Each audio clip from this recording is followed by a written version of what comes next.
Sagip Kapaligiran, Pag-asang Pamayanan.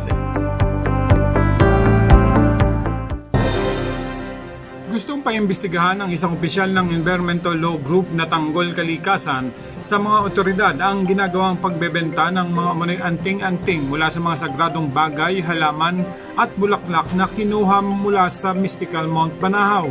Ayon kay J. Lim, Project Officer ng Tanggol Kalikasan, malawakan ang pagbebenta ng umano'y anting-anting o mga pampaswerte online, gawa at mula di umano sa mga flora, fauna, kabilang ang mga species ng kahoy at halaman na katutubo sa bundok at iba pang mga kakaibang bagay na inaanunsyo na nagmula sa Banahaw at sa katabing bundok nito na San Cristobal.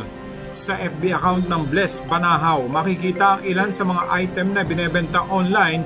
Nang aking may open ito ay dagli akong naoperan paulit-ulit sa pamamagitan ng messenger at may video pang ipinakita tungkol sa kanilang produkto at sa bundok Banahaw.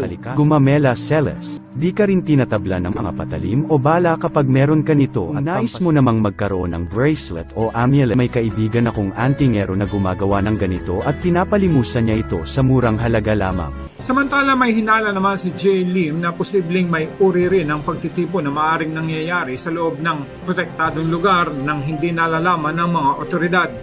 Ang pagpasok sa protected area at paggamit ng mga bagay na mula dito ay pinagbabawal base sa Republic Act 7586 o ang National Integrated Protected Areas System or NIPAS.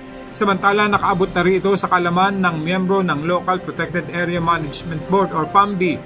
Ani kalayag, hindi ka panipaniwala ang mga sinasabi ng nagtitinda dahil lahat ng bagay na nasa loob ng dalawang bundok ay hindi pinapayagang ilabas, maliban kung may permit. Ganun pa man, kanya na rin umano itong isasama sa kanilang gagawing PAMB meeting.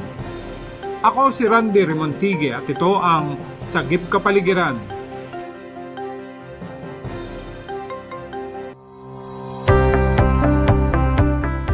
Sagip Kapaligiran, Pag-asang Pamayanan.